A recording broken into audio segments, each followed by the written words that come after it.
الحمد للہ رب العالمین والعاقبۃ للمتقین والصلاة والسلام علی رسولہ محمد وعلی آلہ واصحابہ اجمعین اما بعد اعوذ باللہ من الشیطان الرجیم بسم اللہ الرحمن الرحیم الطلاق مرتان۔ محترم سامعین اور ناظرین، السلام علیکم ورحمۃ اللہ وبرکاتہ۔ آج ہم سورہ بقرہ کا رکوع نمبر 29 پڑھیں گے، جو کہ 229 سے لے کر 231 نمبر آیت، گویا 3 آیات پر مشتمل ہے۔ ان 3 آیات میں اللہ تعالیٰ نے عورتوں کے حقوق بیان کیے ہیں، حقوق نسواں یعنی ویمن رائٹس۔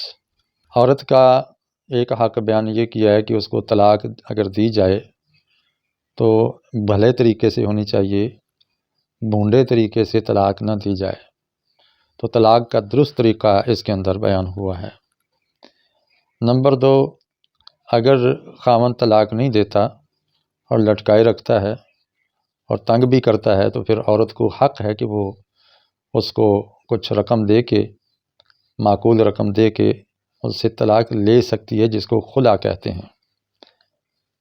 اور تیسری بات یہ بیان ہوئی ہے کہ جب خاوند اپنی بیوی کو طلاق دے دے اور یا وہ خلع لے لے تو وہ اس کو کچھ دے دلا کے رخصت کرے، خالی ہاتھ گھر سے نہ نکال دے۔ تو جو اس نے تحائف دیے تھے اس کو خوشگوار ایام میں، تو وہ واپس بھی نہ لے، چاہے وہ حق مہر ہے یا اس کے علاوہ کوئی زیورات ہیں یا پلاٹ ہے یا کوئی کپڑے ہیں، وہ اگر خوش دلی سے اس نے دیے تھے تو وہ واپس نہ لے۔ اس کا واپس لینا ایسے ہی ہے جیسے ایک کتا قے کرے اور اپنی قے کو الٹی کو چاٹ لے، نعوذ باللہ۔ یہ بہت بڑی بد اخلاقی ہے، رسول اکرم صلی اللہ علیہ وسلم نے اس سے منع فرمایا ہے۔ تو یہ 3 باتیں اس رکوع کے اندر درج ہیں۔ تو میں انشاءاللہ آیات کا ترجمہ کروں گا اور تھوڑی بہت اس کی تشریح بھی کرنے کی کوشش کروں گا۔ اعوذ باللہ من الشیطان الرجیم، بسم اللہ الرحمن الرحیم۔ الطلاق مرتان، طلاق 2 بار ہے۔ فَإِمْسَاكٌ بِمَعْرُوفٍ أَوْ تَسْرِيحٌ بِإِحْسَانٍ، پھر بھلے طریقے سے اس کو روک لو، بیوی کو رجوع کر کے، یا پھر احسان کے ساتھ دے دلا کے اس کو رخصت کر دو، پکا فارغ کر دو۔ وَلَا يَحِلُّ لَكُمْ، اور تمہارے لیے حلال نہیں ہے، أَن تَأْخُذُوا مِمَّا آتَيْتُمُوهُنَّ، کہ تم لو ان سے جو تم لوگوں نے ان بیویوں کو دے رکھا تھا، شیئاً کچھ بھی نہ لو، الا ان یخافا اللہ یقیما حدود اللہ، الا یہ کہ زوجین کو اللہ کے حدود پر قائم نہ رہنے کا اندیشہ ہو۔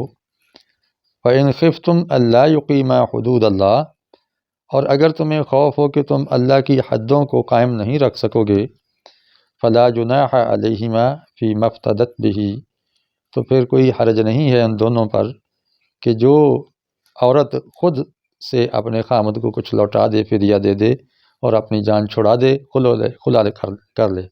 تلک حدود اللہ، یہ اللہ کی حدیں ہیں، فلا تعتدوها، تو ان حدوں کو مت پھلانگو۔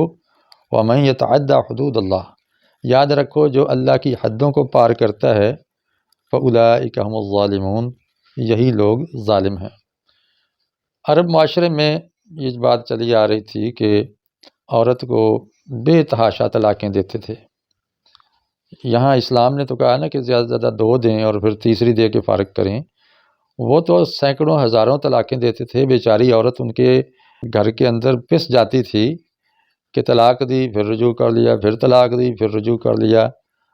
معاشی بوجھ بھی ان کا نہیں اٹھاتے تھے، اور جو ایک خاتون کو گھر کے اندر سکون ملنا چاہیے وہ بھی ان کو فراہم نہیں کرتے تھے۔ اس طرح ایک عورت پسی ہوئی تھی، اور ویسے بھی آپ جانتے ہیں عرب معاشرے کے اندر عورت کو تو پاؤں کی جوتی سمجھا جاتا تھا، اور اگر بچی پیدا ہوتی اس کو زندہ دفن کر دیا جاتا تھا۔ اور یہ ہندو معاشرے میں بھی یہ ایک عرصے سے یہ چلی آ رہی ہے بات، آج بھی خاندانوں میں موجود ہے ہندوؤں کے اندر۔ تو عورت کو برے حالات کا سامنا تھا۔ یورپ کے اندر بھی ایسا نہیں ہے کہ عورت کو عزت ہے، وہ بھی بیچاری پس رہی ہے اور کسی بہترین نظام کی تلاش میں ہے، کوئی مسیحا آئے اور ان کو ان مردوں کے ظلم و تشدد سے بچائے۔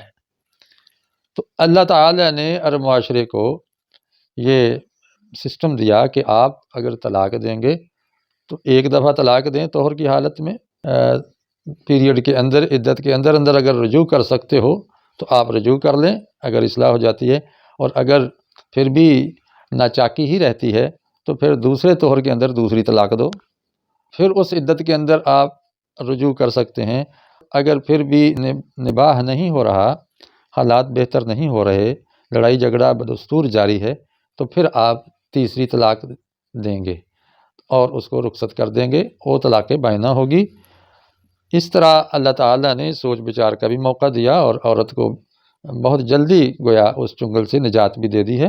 اسلام کے اندر اتنی رحمت اور رافت موجود ہے، تو یہی اس آیت کے اندر بتایا گیا۔ دوسرا یہ بتایا گیا ہے کہ اگر آپ نے حق مہر دے رکھا تھا بیوی کو اور بھی تحائف دے رکھے تھے تو لا تأخذوا لا یحل لکم ان تأخذوا مما آتیتموہن، تو جو تم نے دے رکھا ہے شیئاً کچھ بھی دے رکھا ہے وہ بیوی سے واپس نہ لو، اس کے پاس رہنے دو، جا رہی ہے، بلکہ کچھ مزید دے کے فارغ کرو، تاکہ یہ جو اسلام بہترین معاشرہ قائم کرنا چاہتا ہے وہ کشیدگی والا نہ ہو، بلکہ آئندہ بھی منہ متھے لگنا ہے۔ تمہارے آخر عزیز و اقارب ہیں، رشتہ دار ہیں، برادری ہے، انہی کے اندر رشتہ ناتا ہو چکا ہوتا ہے، تو اللہ تعالیٰ خاندانوں کو توڑنا نہیں چاہتا، وہ تو تمہارے تارو پود جوڑنا چاہتا ہے۔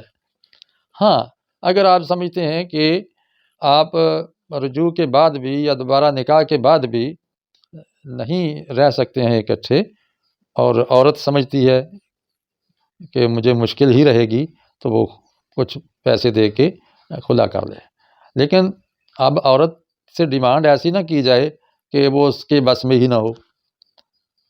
زیادہ سے زیادہ یہ ہے کہ جتنا حق مہر دیا تھا اس کے بقدر جو ہے نا وہ خلا کی کا فدیہ وہ دیا جا سکتا ہے، اس سے زیادہ تو اس پر بہت زیادہ بوجھ ہوگا، اور عدالت کو چاہیے کہ وہ اس طرح عدل قائم کرے کہ دونوں میں سے کوئی بھی متاثر نہ ہو اور کسی کا حق نہ مارا جائے۔ تو یہ بات اس آیت میں ہوئی ہے۔ یہ بار بار اللہ تعالیٰ فرما رہے ہیں کہ یہ اللہ کی حدیں ہیں۔ حد وہ ہوتی ہے کہ جس کو اب آگے ریڈ لائن جسے ہم انگلش میں کہتے ہیں، ریڈ لائن کراس نہیں کی جا سکتی۔ اللہ تعالیٰ کی حد ہے خوشگوار معاشرہ، اللہ تعالیٰ کی حد ہے ناچاکی دور کرنا، اللہ کی حد ہے کشیدگی کو کم از کم کر دینا بلکہ ختم کر دینا۔ اللہ تو خوشگواری چاہتا ہے، یہی اللہ کا مطالبہ ہے انسانوں سے اور مسلمانوں سے خاص طور پہ۔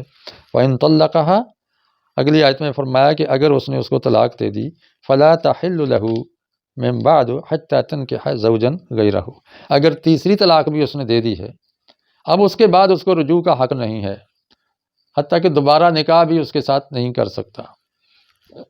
عدت گزرنے کے بعد اب وہ خاتون اگر کوئی اور نئی شادی کرتی ہے اور اس شادی کے بعد ادھر سے بھی اس کو طلاق ہو جاتی ہے اتفاقاً، پری پلان نہیں، اتفاقاً طلاق ہو جاتی ہے، تو پھر وہ سابقہ شوہر کے ساتھ نکاح کر سکتی ہے، یا پہلا شوہر اس بیوی سے خاتون سے نکاح کر سکتا ہے۔ اس کو کہتے ہیں حلالہ۔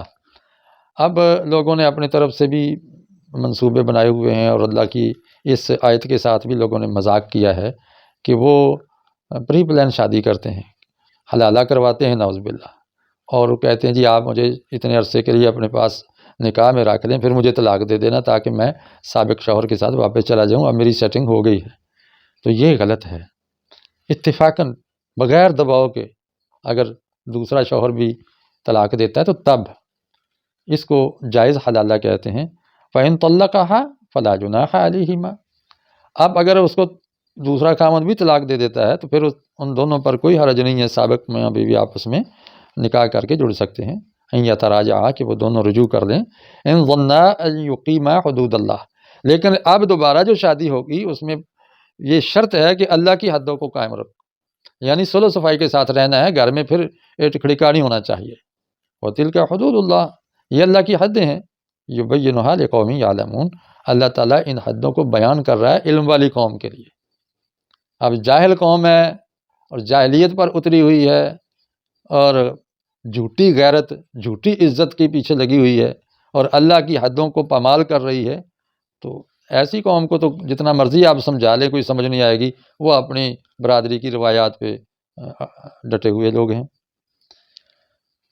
اس رکوع کی آخری آیت میں فرمایا وَإِذَا طَلَّقْتُمُ النِّسَاءَ، جب تم طلاق دے بیٹھو عورتوں کو، فَبَلَغْنَ أَجَلَهُنَّ، پھر وہ عورتیں اپنی اجل اپنی عدت پوری کر لیں، فَأَمْسِكُوهُنَّ بِمَعْرُوف، تو اس کو ٹھہرائے رکھو معروف طریقے سے، اور سرحوهن بمعروف، یا بھلے طریقے سے ان کو فارغ کر دو، وَلَا تُمْسِكُوهُنَّ ضِرَارًا لِتَعْتَدُوا، اب اس کو لٹکائے نہ رکھو کہ ان پر زیادتی کرو، ٹھہرائے اس لیے نہ رکھو کہ ان سے خدمت لیں اور ان سے غلاموں اور لونڈیوں جیسا سلوک کریں اور ان کو معلق رکھیں، کسی اور طرف بھی شادی نہ کر سکے، نہیں، ایسا نہیں ہونا چاہیے، یہ زیادتی ہے، اس کے ساتھ یہ زیادتی نہیں ہونی چاہیے۔ وَمَن يَفْعَلْ ذَلِكَ، یاد رکھو جس نے یہ کرتوت کیا، فقط ظلم نفسہ، تو اس نے اپنے ہی اوپر ظلم کیا۔ وَلَا تَتَّخِذُوا آیَاتِ اللَّهِ ہُزُوًا، اللہ کی آیات کو مذاق نہ بناؤ، یعنی اب طلاق دینے ہیں تو بڑے طریقے سے دے کے فارغ کرو تاکہ وہ کسی اور گھر میں جا بسے۔ وَاذْكُرُوا نِعْمَتَ اللَّهِ، اور اللہ کی نعمت کو یاد کرو، علیکم، جو تم پر ہوئی ہے، یعنی یہ اللہ کی نعمت ہے، اور یہ جو بہترین میاں بیوی کا جو تعلق ہے اور یہ معاشرتی اصول ہیں، یہ جو قواعد و ضوابط ہیں قرآن جو دے رہا ہے، یہ اللہ کی نعمت ہے، اس کا ذکر کرتے رہو اپنے گھروں کے اندر، اس کی تعلیم ہونی چاہیے، اپنے تعلیمی اداروں میں، اپنی یونیورسٹیوں میں اس کی تعلیم ہونی چاہیے۔ دیوانی کیسز سے عدالتیں اور کچہریاں بھری پڑی ہیں، اور یہی میاں بیوی کے ہی جھگڑے چل رہے ہیں۔ وما انزل علیکم من الکتاب، اور جو اللہ نے نازل کی ہے تم پر کتاب میں سے، والحکمت، اور حکمت اور دانائی کی باتیں جو تمہارے اوپر اتاری ہیں، یعظکم بہ، اللہ ان دانائی اور حکمت کی باتوں کے ذریعے تمہیں واعظ کر رہا ہے، نصیحت کر رہا ہے۔ واعظ ہوتا ہے کہ کسی کے بھلے کے لیے کوئی بات کہنا۔ واتقوا اللہ، اللہ سے ڈرو، تقوی اختیار کرو۔ وَاعْلَمُوا أَنَّ اللَّهَ بِكُلِّ شَيْءٍ عَلِيمٌ، اور جان رکھو کہ اللہ ہر چیز کو جاننے والا ہے۔ اگر تم اس کے بعد بھی اللہ کی حدوں کو پامال کرو گے تو اللہ کے تو علم میں ہے کہ تم کیا کر رہے ہو، کیمرے تو فٹ ہیں، سب کچھ ریکارڈ ہو رہا ہے۔ اب اللہ پکڑنا چاہے تو تمہیں ایسی مصیبت میں گرفتار کر دے کہ تم چاہے باقی جتنی مرضی شادیاں کر لو، اللہ تعالیٰ کہیں بھی تمہیں سکون نہ دے۔ اگر پہلی بیوی کو اتنا تنگ کیا ہے تو تمہارا تو اعتماد ختم ہو جائے گا، دوسری کے ساتھ سلوک کرو گے تو اعتماد بالکل برباد ہو گیا، اور تم کلالہ اور ابتر اور بالکل دم کٹا ہو کے مرو گے، دنیا سے جاؤ گے، تمہارا کوئی وارث ہی نہیں ہوگا، اور چمٹے رہو اپنی جائیداد کے ساتھ لالچ کرتے ہوئے۔ یہ جائیداد کچھ نہیں دیتی، اصل ہے گھرانے کو آباد کرنا۔ گھر والوں پہ خرچ کرو، بچوں پہ خرچ کرو، بیوی پہ خرچ کرو، والدین پہ خرچ کرو، ہر ایک کو اس کا حق دو، اسی میں بھلائی ہے۔ اللہ تعالیٰ سے دعا ہے کہ وہ ہمیں اس نعمت کی قدر کرنے کی توفیق دے اور اس کی دانائی کی باتوں کو اپنانے کی ہمت اور توفیق عطا فرمائے۔ وآخر دعوانا ان الحمد للہ رب العالمین۔